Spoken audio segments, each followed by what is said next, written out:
नमस्कार। उत्तराखंड की खबरों में आपका स्वागत है। मैं हूं आपके साथ आकाश। अब देखते हैं खबरें विस्तार से। उत्तराखंड में बेरोजगारों के लिए खुशखबरी सामने आई है। बहुत जल्द ही कई विभागों में बम्पर भर्तियां निकलने वाली है। जी हां, ये हम नहीं, खुद सीएम धामी ने कहा है। मुख्यमंत्री पुष्कर सिंह धामी ने पदभार ग्रहण करने के बाद से ही प्रदेश में बेरोजगारों को रोजगार दिलाने के लिए पहली प्राथमिकता में रखा है। सीएम धामी का कहना है कि सरकार का प्रयास है कि जल्द से जल्द भर्तियों की विज्ञप्ति जारी हो और जल्द से जल्द प्रकाशित हो। साथ ही सीएम धामी ने संकेत दिए हैं कि 15 अगस्त तक काफी सारे विभागों के लिए भर्ती निकलेंगी। हमारा रोजगार को लेकर जो नौजवानों का मामला है, युवाओं का मामला है, वो हमेशा प्राथमिकता में रहा है पहले दिन से, और वो प्राथमिकता में रहेगा। उसको लेकर हमने जो भर्तियां निकाली हैं, हमारा प्रयास रहेगा कि जल्द से जल्द उनकी भर्तियों की जो विज्ञप्तियां हैं वो प्रकाशित हो जाएं, और 15 अगस्त तक हमारी कोशिश है कि काफ़ी सारी भर्तियां निकलने वाली हैं जो जल्दी ही प्रकाशित होंगी। इसके साथ साथ हमने 1 साल की समय सीमा बढ़ाई है। पेंडेमिक में जो लोग परीक्षाओं में भाग नहीं ले पाए, प्रतियोगी परीक्षाओं में, उनके लिए, और साथ ही साथ डॉक्टरों का स्टाइपेंड बढ़ाया है, 7,500 से 17,000 किया है।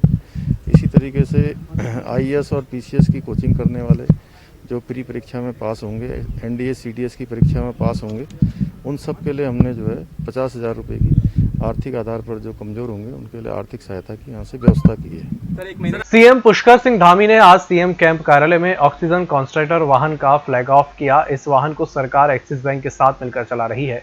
इस मौके पर सीएम धामी ने कहा कि सरकार के लिए सबसे बड़ी चुनौती ये है कि कोई भी योजनाएं प्रधानमंत्री नरेंद्र मोदी द्वारा उत्तराखंड के लिए चलाई जा रही हैं, उनको हम समय पर पूरा करें और धरातल तक ले जाएं और सभी उत्तराखंड वासियों को इसका लाभ मिले। चुनौतियाँ तो यही है सबसे पहले कि हम सभी चीज़ों को धरातल पर उतारें, सब चीज़ों को ठीक करें, और मोदी जी की जो स्कीम देश भर के लिए यशस्वी प्रधानमंत्री मोदी जी ने जो स्कीम उत्तराखंड के लिए चलाई हैं, उनको धरातल पर उतारना है। राज्य सरकार की जो योजनाएं हैं जो शुरू हुई हैं उनको अंतिम तक पहुंचाना है, यानी उनको पूरा करना है। इसके साथ साथ जो हमारी नई योजनाएं हैं हम उनको लॉन्च करेंगे। जैसे हमने महालक्ष्मी किट योजना, हमारी जो बहनें हैं, गरीब बहनें, उनके लिए हमने प्रारंभ की है। उसके अंतर्गत बहुत सारी महिलाओं को, लगभग 16,000 लोगों को उस दिन हमने एक सीधे सीधे लाभ पहुंचाने का काम किया है। वात्सल्य योजना के माध्यम से ऐसे बच्चे जो बिल्कुल अनाथ हो गए हैं, जिनके भरण पोषण की व्यवस्था नहीं है, उनको हमने इसमें आच्छादित किया है, और एक अभिभावक के रूप में सरकार उनके लिए काम कर रही है। कांग्रेस अपना चुनावी रोड मैप तैयार करने में जुट गई है। इसके लिए ऋषिकेश में आज से 3 दिवसीय उत्तराखंड कांग्रेस विचार मंथन शिविर आयोजित हो गया है। इस शिविर में चुनावी रणनीति तैयार होगी। शिविर में चुनाव प्रबंधन समिति, प्रदेश कांग्रेस प्रशिक्षण कार्यक्रम कमेटी, कांग्रेस कार्यक्रम क्रियान्वयन समिति की बैठक होनी है। राजनीतिक दल हो या कोई भी सामाजिक क्षेत्र में काम करने वाले लोग हो या अन्य क्षेत्र में, जब धार्मिक स्तर पर जाते हैं तो हम आस्था के कारण जाते हैं। हमारी आस्था है भगवान में, और वहाँ जाकर हम किसी प्रकार का प्रोटोकॉल ढूंढें, वहाँ जाकर किसी प्रकार का एक वातावरण का निर्माण करें, किसी के लिए उचित नहीं। समाज को आगे ले जाने में समाज के युवाओं की भूमिका महत्वपूर्ण होती है। ये बात हरिद्वार में बनाए जा रहे अखिल भारतीय कायस्थ धर्मशाला के अध्यक्ष अनिल माथुर ने कही। उन्होंने कहा कि हिंदुस्तान में समाज के मार्गदर्शन की भूमिका में हमेशा कायस्थ समाज रहा है और आज भी कायस्थ मार्गदर्शन की भूमिका निभा रहा है। रुड़की के झबरेड़ा क्षेत्र के सुसाड़ा गांव में विधायक निधि से बन रही प्रेस की रोड को बने अभी 1 दिन भी नहीं हुआ कि रोड में जगह जगह पैच भरने का काम ठेकेदार द्वारा शुरू कर दिया गया है। आपको बता दें कि झरबेड़ा क्षेत्र के सुसाड़ा गांव में विधायक निधि से बन रही प्रेस की रोड अभी 1 दिन भी नहीं हुई और ग्रामीणों में क्षेत्र विधायक और पीडब्ल्यूडी के खिलाफ आक्रोश बढ़ गया है।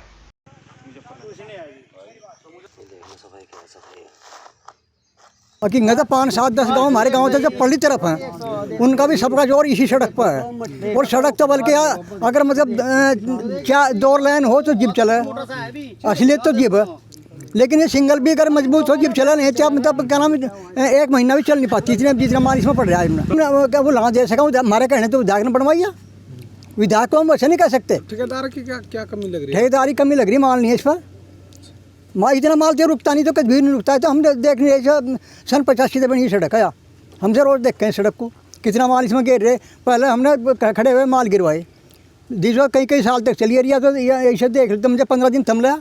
इतना बड़ा लोड है इस पर, इतना बेचुका लोड है इस पर। हमारे कम से कम 50 टन चले जा, 20 टन चले जा, इस पर तो लोड ही लोड। हमारा गन्ना, झोटा, बुग्गी, ट्रैक्टर, सारी चीज इस पे चलो। जिस तरीके से सड़क बननी है तो फिर क्या? या तो 10 दिन में चलती, 10 दिन में चलती। डोईवाला नगर पालिका के नवनियुक्त अधिशासी अधिकारी ML शाह एक्शन में है। पद संभालने के बाद ईओ ने नगर क्षेत्र के सभी वार्ड में जहां साफ सफाई को लेकर लगातार बैठक की, वहीं सभी कर्मियों को एक्टिव कर रहे हैं, तो वहीं नगर पालिका के बाजार की नालियों पर अतिक्रमण को लेकर भी अधिकारी सख्त है। देखिए, ये है कि मेरी पूरी कोशिश रहेगी कि नगर पालिका डोईवाला जो है हमारा एक सुंदर शहर और स्वच्छ शहर बने। इसके लिए हम निरंतर प्रयास करेंगे। जैसे कि आपने देखा होगा कि बरसात को देखते हुए, क्योंकि जल भराव की स्थिति उत्पन्न हो रही थी, उसके लिए हमें अपने एसआई को, सफाई कर्मचारी को सख्त निर्देश दे दिए कि वो प्रत्येक वार्ड की या शहर में जो भी गलियां चौक हो रही उनको तत्काल खोलें। साथ ही साथ डेंगू, जैसे डेंगू का प्रकोप बढ़ने की संभावना है, इस समय डेंगू का सीजन चल रहा, डेंगू की बीमारी का फैलने की संभावना रहती है। इसको मद्देनजर रखते हुए हमने लोगों को कर्मचारियों के माध्यम से जागरूक करने की कोशिश करने के लोग अपने घरों में पानी इकट्ठा न होने दें। जहाँ तक पानी की आप बात कर रहे हैं, वो हम ये कह रहे हैं कि जो नाली हमारी है या जिसकी भी है, उसको हम ओवरफ्लो जो भी जहाँ पर भी पानी रुक रहा है वहाँ पर सफाई का अभियान कर रहे हैं। दूसरी बात, जहाँ तक अतिक्रमण की बात इशू आप नहीं उठाया या जो अतिक्रमण वाली बात है, क्योंकि एक ऐसा इशू है कि इसके लिए थोड़ा टाइम हमें देना पड़ेगा लोगों को, क्योंकि मैं एकदम आया हूँ तो मैं नहीं चाह रहा एकदम सख्ताई में इसमें बरतूँ, किंतु सख्ताई भी होगी लेकिन उससे पहले मैं थोड़ा टाइम देना चाहता हूँ। तो मैंने ये निर्णय लिया कि मैंने एक विज्ञप्ति जारी कर रहा हूँ, या अनाउंसमेंट शुरू शायद कल से हो गया होगा या नहीं तो आज से शुरू हो जाएगा, कि प्रत्येक व्यापारी या अधिष्ठान वाले व्यक्ति जो भी है, दुकानदार जो है, वो जहाँ तक टाइल जो है पीडब्ल्यूडी के द्वारा बिछाई जा रही है, कम से कम उससे आगे अपने सामान को नहीं रखेगा। यदि रखेगा तो 15 दिन बाद ही जो भी समय हम निर्धारित करेंगे उस अवधि के पश्चात यदि वहाँ पर सामान पाया गया तो नगर पालिका उसको जो है या तो जब्त करेगी या चालान करेगी। बिल्कुल देखिए, वो इसीलिए अनाउंसमेंट करा रहे हैं, पहले एक बार उनको चांस दे रहे हैं कि वो ऐसा कोई भी काम न करें जो नियम के विरुद्ध हो। काफी दिनों से मिल रही शिकायतों के बाद पुलिस की स्पा सेंटर में छापामार कार्रवाई हुई। आज सीओ हल्द्वानी के नेतृत्व में एंटी ह्यूमन ट्रैफिकिंग यूनिट ने काठ गोदाम क्षेत्र के जंगल लग्जरी स्पा सेंटर में छापा मारा तो पुलिस के होश उड़ गए। पुलिस ने 9 लड़कियों को रिकवर किया है, साथ ही संचालक सहित 2 युवकों को गिरफ्तार किया है। स्पा सेंटर में एक युवक आपत्तिजनक हालत में भी मिला। साथ ही स्पा सेंटर की 2 महिला संचालक फरार हैं, जिनकी पुलिस तलाश कर रही है।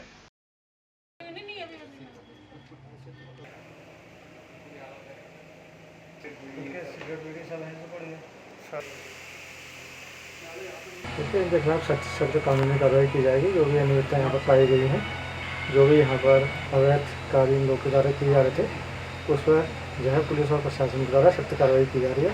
भविष्य में भी इसी प्रकार से छापेमारी की जाएगी।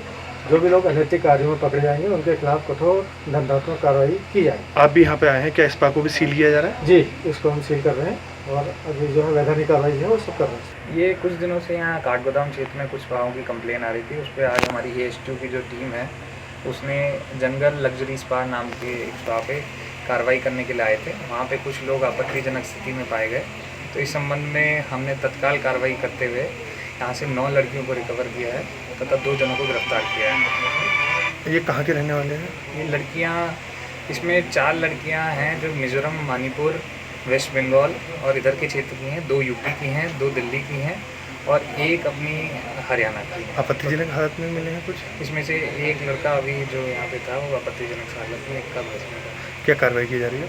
इसमें फर्द बना के इनके खिलाफ इमोरल ट्रैफिकिंग एक्ट में कार्रवाई की जा रही है। सील भी किया जा रहा है? इसे सील किया जाएगा। नायब तहसीलदार को बुलाया गया है, इस संबंध में इसको सील किया जाएगा। मौसम विभाग ने उत्तराखंड में भारी बारिश की चेतावनी दी है। राज्य में भयंकर बारिश की संभावना के बाद सरकार ने सभी जिला अधिकारियों को हाई अलर्ट पर रहने को कहा है। इससे पहले शुक्रवार को भी मौसम विभाग ने देहरादून समेत राज्य के 9 जिलों में रेड अलर्ट जारी किया था। देखिए, मलिन बस्ती के संबंध में मेरी सिंचाई डिपार्टमेंट से भी बात हो गई है, सिंचाई सचिव से भी बात हो गई है, सिंचाई के HOD से भी बात हो गई है कि जो जितने भी चौक पॉइंट्स हैं वहाँ पे उसको क्लीन करा के रिवर का फ्लो जो है हम कोशिश करेंगे कि रेगुलेट हो, ताकि जो है थोड़ा बहुत हम लोग कंट्रोल कर सकें नदी के फ्लो को, और वो उन जगहों को हिट ना करें जहाँ पे मलिन बस्तियाँ हैं।